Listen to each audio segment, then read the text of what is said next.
Fintech Chatter, brought to you by Tier 1 People, leaders in Fintech executive search.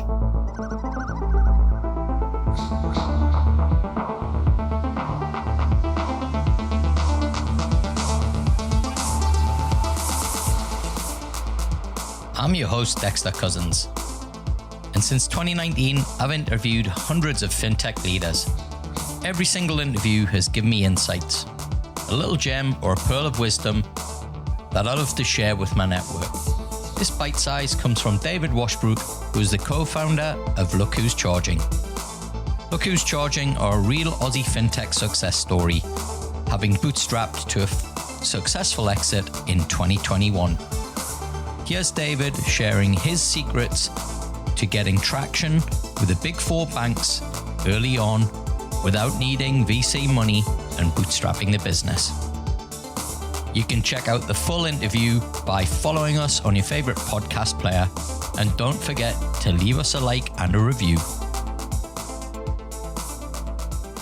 Going back to time, David, there was a lot of innovation theater. And yeah, guys, put us a prototype together and we'll kind of see whether we want to run with it. And there was a lot of people getting burnt that way. Yet you guys get them to stump up money up front for you to go and kind of essentially kind of implement the thing. How did you do that? Yeah, well, it's a good point. It's a decision we made early on, Dexter. It was a quote I heard, maybe one of your sort of peers in the UK does a fintech podcast that the banks, they have more pilots than British Airways or Qantas running. So we did make the decision pretty early on, I think, to avoid going down that route, which was good. We were also both incredibly naive, which I think worked in our favor. Neither of us had an enterprise sales background and neither of us had any real experience in financial services. So to us, it's pretty simple. Here's a real problem and here's a solution. And we were probably a bit of luck involved, to be honest, with NAB at the time. The COO and Luke, who I think you've met over there at NAB as well. They'd spent an afternoon in the call center and they'd sat there with phone call after phone call coming through to the bank of people phoning up, literally stepping through their statement line by line, going, "What's this? What's this? JJR Enterprises, what's this? Gotham City Auto, what's this? David Washbrook Pty Limited, what's this? Etc. Etc." So it was probably a chance then that it'd become a real problem for them. They were trying to work with one of the big schemes out there to come up with a solution. A bit of right time, right place. So it was a problem they'd identified, but also finding the right people. There are 30,000 people organizations. There are a lot of people in those organizations who I think, don't necessarily want to, they're not necessarily incentivized or rewarded to do something different, right? If they don't mess up, they can probably make a career. Whereas if they put themselves out there, try and do something new and fails, there's not sort of that environment. So it's finding really the right people at the organizations who will take a bit of a risk.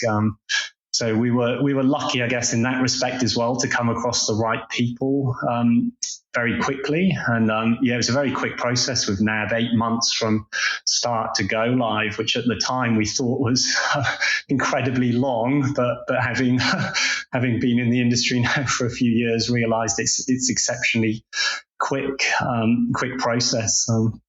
So we'll talk about that process in a minute. But one of the other things I want to kind of ask you about is, enterprise sales, going out and asking for investment. These types of processes are fraught with danger, and oftentimes you get caught in scenarios where there's often people trying to take advantage of you and put you into positions where you feel like you're almost backed into a corner.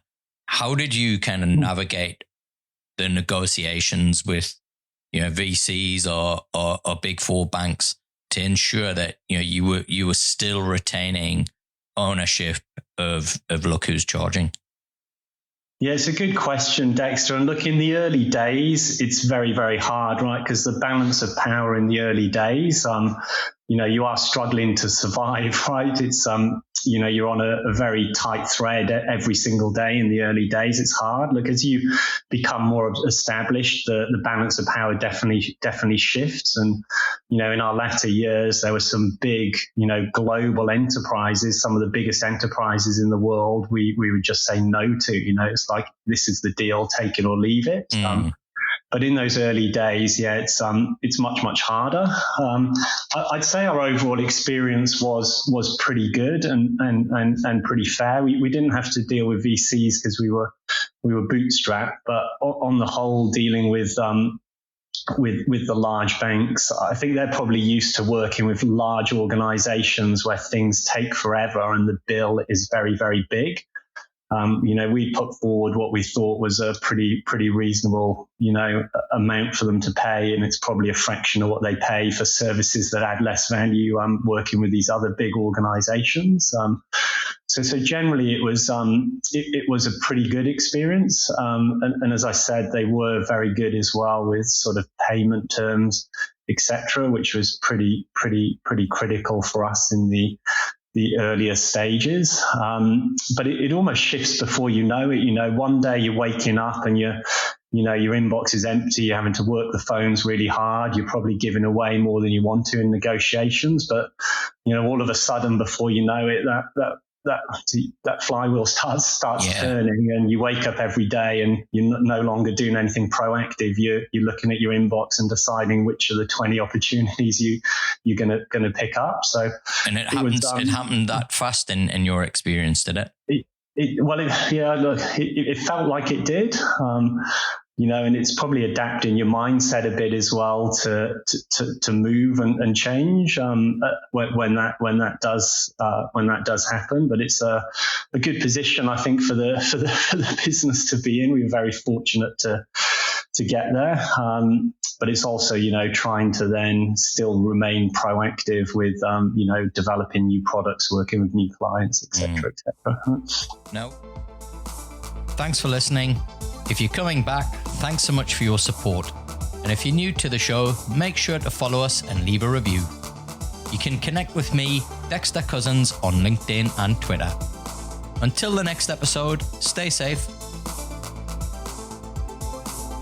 Fintech Chatter is presented by Tier 1 People, leaders in fintech executive search. We find world-class talent to build world-class fintech ventures. And you can find us at tier1people.com.